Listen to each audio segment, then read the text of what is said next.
Students, today we will do chapter 5, Footprints Without Feet. This is written by H.G. Wells. Herbert George Wells. He was born on 21st September 1866 and died on 13th August 1946. He was an English writer. He was prolific in many genres, writing dozens of novels, short stories, and works of social commentary, satire, biography, and autobiography, and even two books on recreational war games. He is now best remembered for his science fiction novels and is often called the father of science fiction. Although he has written many compositions like novels, short stories, biography, or autobiography, but he was famous for science fiction novels. That's why he is called father of science fiction also. Theme. There is a theme that is conveyed in the story, that is misuse of science and its discoveries can make even a brilliant scientist like Griffin a monster and threatening lawless person.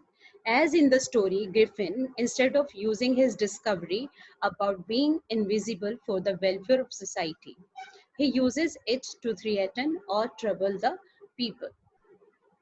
Now we will do the explanation of the story. The two boys started in surprise at the fresh, muddy imprints of a pair of bare feet. What was a barefooted man doing on the steps of a house in the middle of London? And where was the man? As they gazed, a remarkable sight met their eyes. The two boys suddenly surprised to look at freshly muddy imprints or impressions of a pair of feet without wearing footwear. He wanted these two boys wanted to know who that man was whose footprints are there on the steps of a house in the middle of London, and now where he had gone. As they gazed means looked minutely or carefully. A remark means amazing, sight means seen.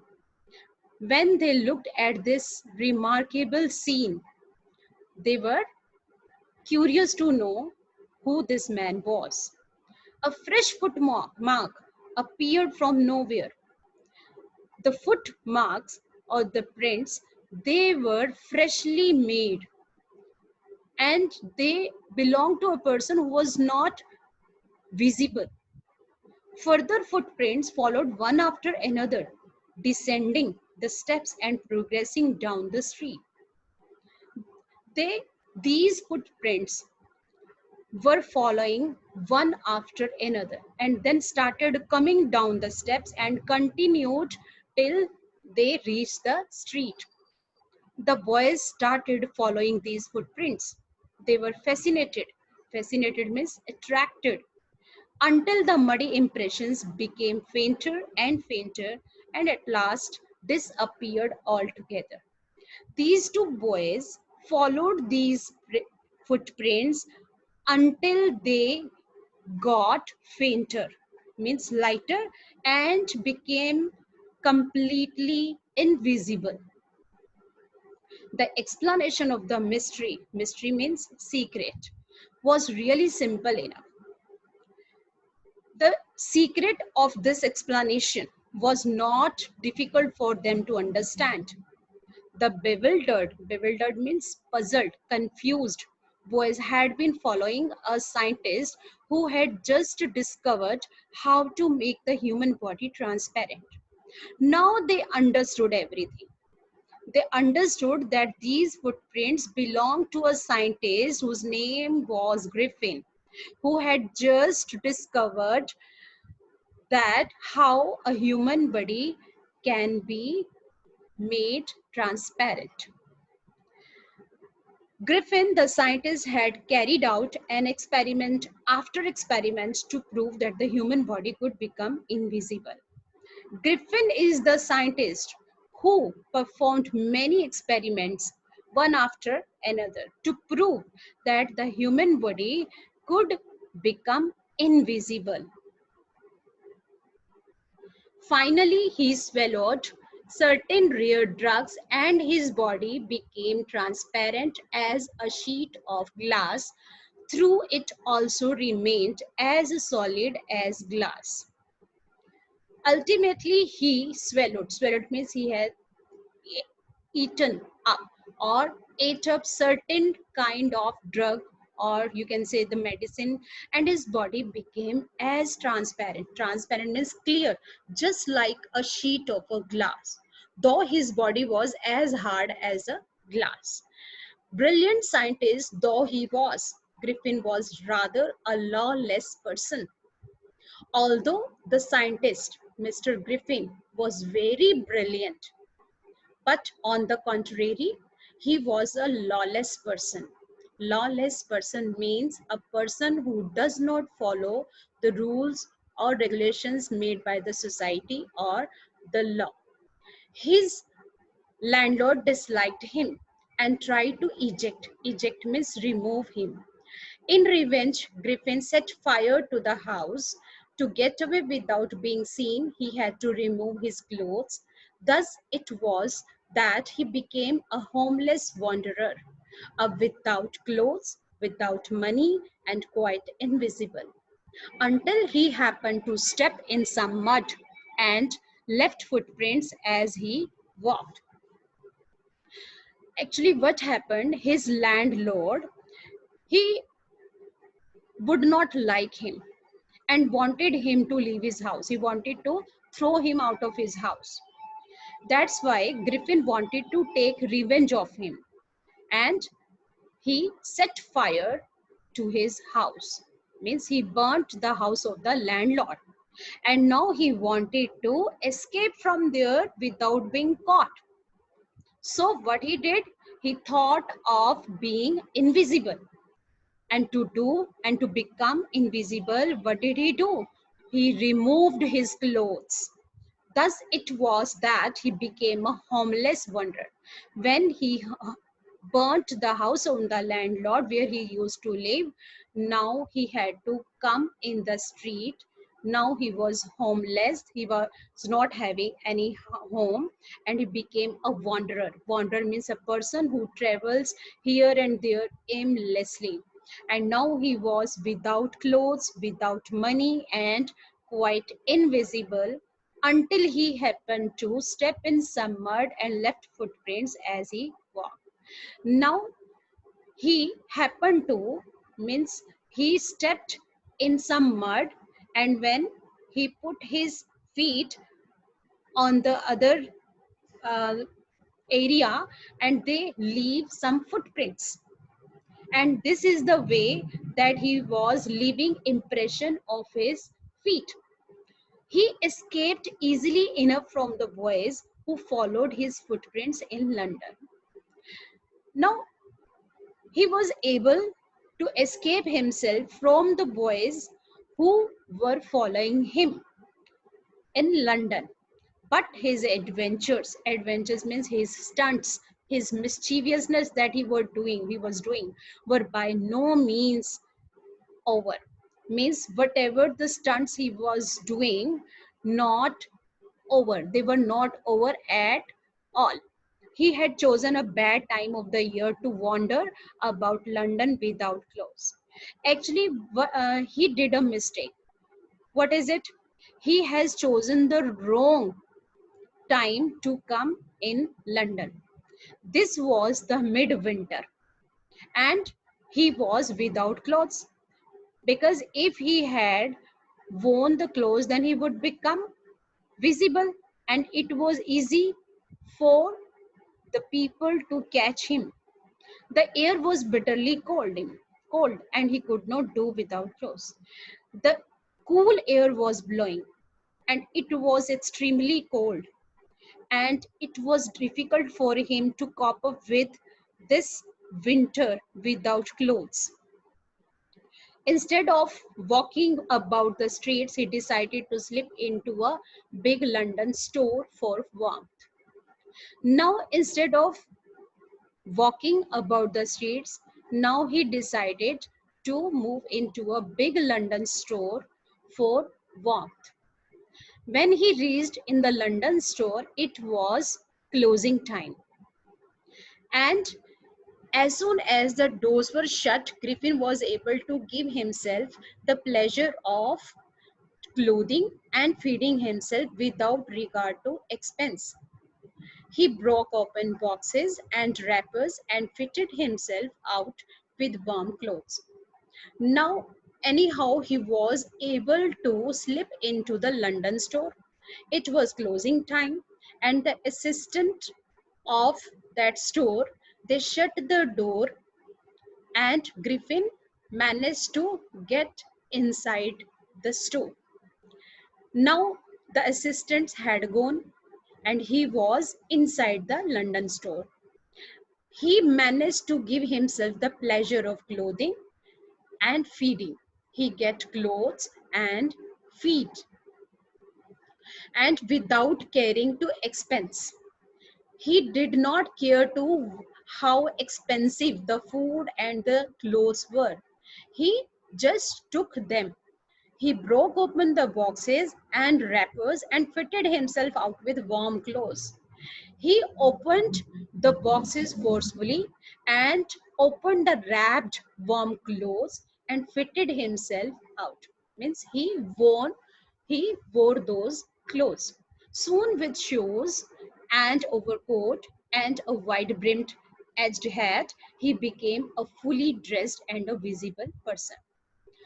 Now, not only this, he also got shoes, overcoat, wide brimmed means wide edged hat, and now when he dressed up fully, he was visible again.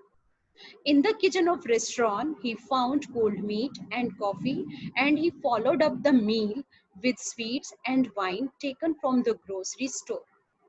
Not only this, he also managed to get into the kitchen of the restaurant and found some cold meat and coffee and that from the grocery store. And he also found some sweets and wine from the grocery store. Finally, he settled down to sleep on a pile of quilts. Pile means heap of some quilts. If only Griffin had managed to wake up in good time, all might have been well. As it was, he did not wake up until the assistants were already arriving next morning. When he saw a couple of them approaching, he panicked and began to run. Now his miseries increases. He had done a mistake. He must have woken up in well in time before the assistant came. But he did not get up early in the morning. Meanwhile, the assistant reached there. When they found him sleeping over there, they came near him.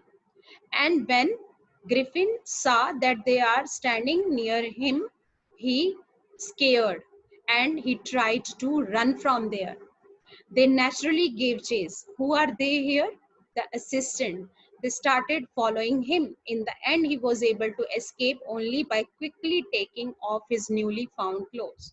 So, what he had to do it to escape himself from these assistants, he put off all his newly found clothes. In this way, he became invisible again and got a chance to escape from there.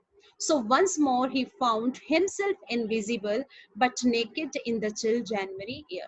Once again he had to face the severe cold of the January month. That was extreme cold because now once again he was without clothes and to become invisible. This time he decided to try the stock of a theatrical company in the hope of finding not only clothes but also something that would hide the empty space above his shoulders. Shivering with cold, he hurried to Drury Lane, the center of the theater world. He soon found a suitable shop. He made his way invisible upstairs and came out a little later wearing bandages around his forehead, dark glasses, false nose, big bushy side whiskers, and a large hat. This time he decided to go in a theatrical company where he was easily able to get kind of clothes to cover his face above the shoulders, because if he had not done so, then he was in the position to get easily caught by others. Shivering with cold, he hurried to Drury Lane. Now he was shivering. Shivering means trembling with cold. He hurried. Hurried means run with speed to Drury Lane. And he reached over there in the Drury Lane, that is called the center of the theater world. He soon found a suitable shop that he wanted to get, and he made his way invisible. By getting invisible, he made his way to enter this shop. He went upstairs, but when he came out, he uh, he was wearing bandages around his forehead. He was wearing dark glasses, a false nose means artificial nose, big bushy side whiskers. Bushy means hairy, thick hairy side whiskers, and moustache, that is called, and a large hat. All these things he was wearing, due to which his face was now completely invisible. To escape without being seen, he callously means with cruelty, attacked the shopkeeper from behind, after which he robbed him of all the money he could find. His mischievous does not get over here. Now, with cruelty, he attacked the shopkeeper with from behind, because he wanted to escape from there without being caught, and after which he robbed him of all the money that he found there.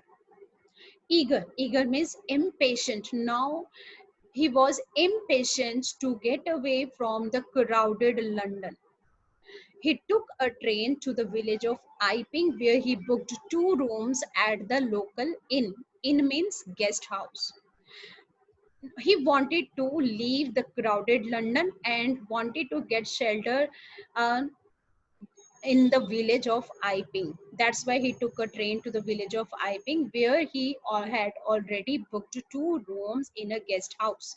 The arrival of a stranger at an inn in winter was in any case an unusual event. A stranger of such uncommon appearance set all tongues wagging.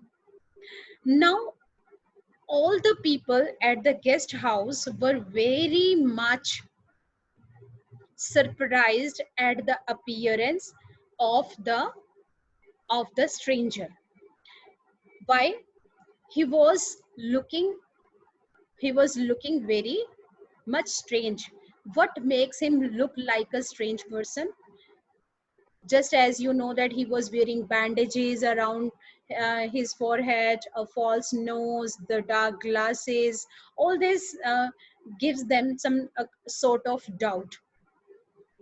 And Mrs. Hall. And the second reason is that to come in the guest house in the winter, in the mid of the winter season, is also very surprising for them, due to which all the people who were there, they got a chance to talk about him. Set all tongues wagging means that gives them a opportunity to speak against him. And Mrs. Hall, the landlord's wife, made every effort to be friendly, but Griffin had no desire to talk and told her, "My reason for coming to Iping is a desire for solitude. I do not wish to be disturbed in my work. Besides, an ex- besides an accident has affected my face." Mrs. Hall, who was the landlord's wife, she tried every attempt to make him be friendly, but Griffin had no desire to talk, and told her that my only reason to come at that place to get solitude means loneliness. He does not want anybody to disturb him in his work. Besides, means in addition to it, he also added that his face has been affected due to an accident. Satisfied that her guest was an eccentric scientist, and in view of the fact that he had paid her in advance, Mrs. Hall was prepared to excuse his strange habits and irritable temper. Mrs. Hall found that this scientist was eccentric because his behavior was very strange and his habits and irritable temper. She forgave all these things. Why? Because she got advance of the rent that he gave her. The scientist had made payment in advance to the lady, due to which she had excused him for his irritable habits and temper. But the stolen money did not last long. And presently, Griffin had to admit that he had no more ready cash. He pretended means made an excuse, however, that he was expecting a check to arrive at any moment. Now, Mr. Griffin, when he finished all the money, he made an excuse to the lady that he was hoping for a check to arrive at any moment. When it will come, then he will give him the remaining money. Shortly afterwards, a curious means a strange episode occurred means took place or happened. Very early in the morning, a clergyman means a priest, and his wife were awakened by noises in the study. One morning, what happened? The priest and his wife, they were awakened by a noise in their study room. Creeping downstairs, creeping means coming downstairs without making noise, they heard the chink of money being taken from the clergyman's desk. It seemed to them just as somebody is there in the room and trying to take money from their desk without making any noise, and with a poker he grasped firmly in his hand. The clergyman flung open the door, surrender. Now, without making any noise, the clergyman and his wife entered the room. The clergyman was having a poker in his hand. He was holding it very firmly in his hand, very tightly in his hand. He wanted to attack on the thief because he thought that there is a thief in the room. But when they opened the door with a flung, with a jump, he asked the thief to be surrender. This is all for today, students. Thank you.